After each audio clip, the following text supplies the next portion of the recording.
Ambition, ambition. But too many of us back away from it because it got made bad. If you have ambition too big for your britches, people start insulting you.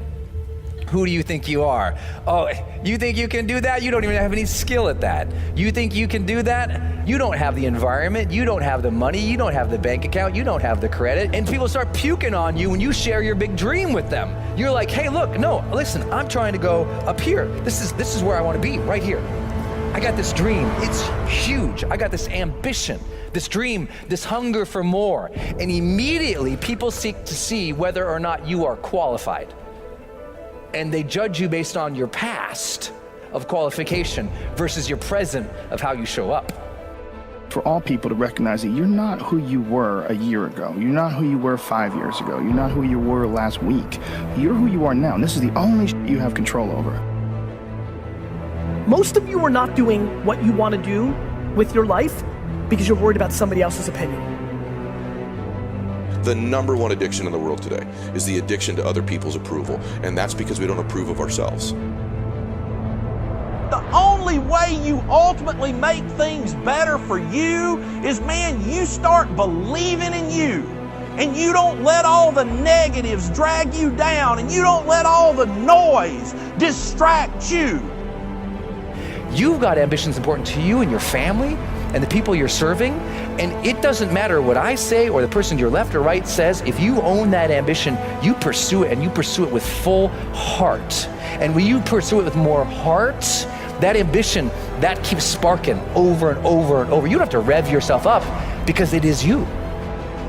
But you start building those skills and not listen to your parents and not listen to your teachers and not listen to your friends. Respect it, but don't let anybody impose their way on you. It's you. You're with yourself, and you've got to make yourself happy first. If you can think and speak and write, you are absolutely deadly. Nothing can get in your way. So if you want to make a change, you have to change your vision of who you are. You have to begin telling yourself a different narrative. And the narrative you tell yourself about yourself is everything. Nothing anyone could ever do to you, nothing anyone could ever say to you, nothing, no lie anyone has ever told you could ever diminish your worth as a human being. But you gotta be willing to dream big enough to scare yourself. If your dreams don't scare you, you ain't dreaming big enough. If you already know the how, you're not dreaming big enough. Your why should be so big, your what should be so big that you sit back and go, now how am I gonna do that? And what happens is we have this big aspiration, but because we don't know the how, sometimes someone tells us you don't know the how, so what do?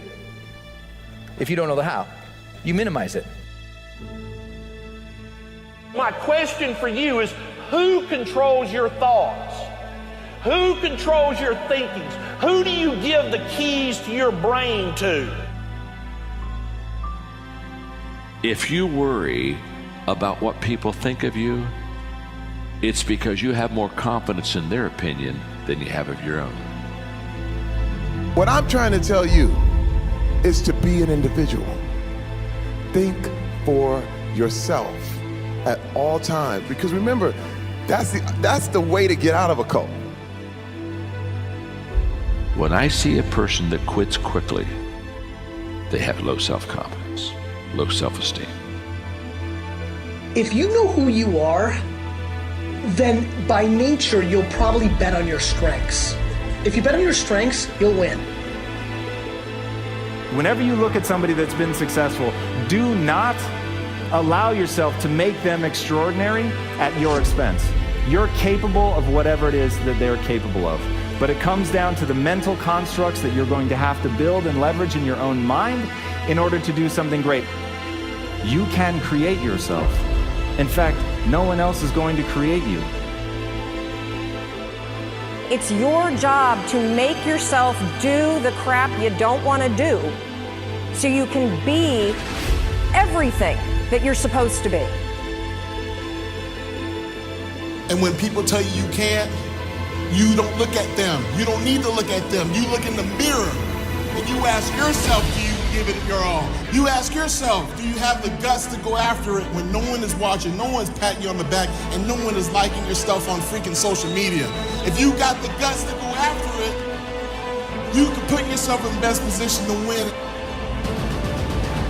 What your actions do and what you do with your life speak louder than any of your words. That defines who you are. Ambition. Ambition.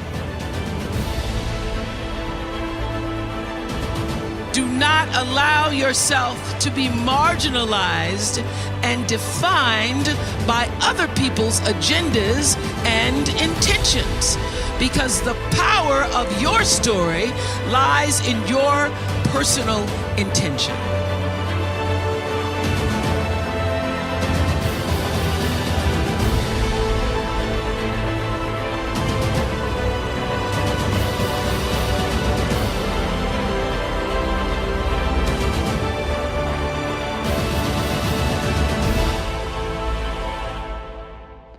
As Thomas Jefferson said, "He who knows best knows just how little he knows."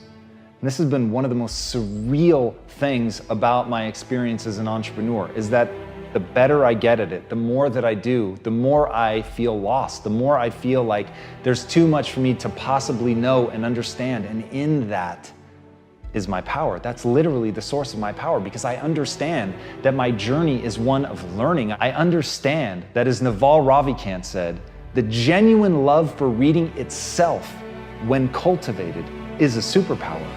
The means of learning are abundant. It's the desire to learn that's scarce.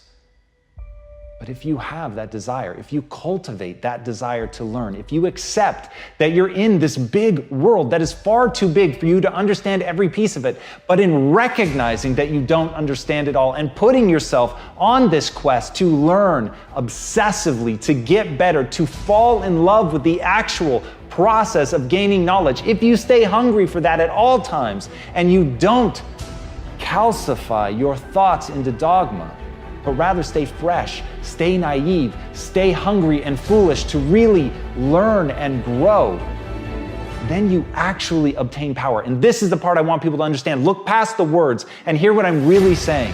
As you take on the knowledge, as you're learning one thing after another, those skills have practical application. And it is that practical application, born of understanding how little you really know, that allows you to become far more powerful than the people that think they know.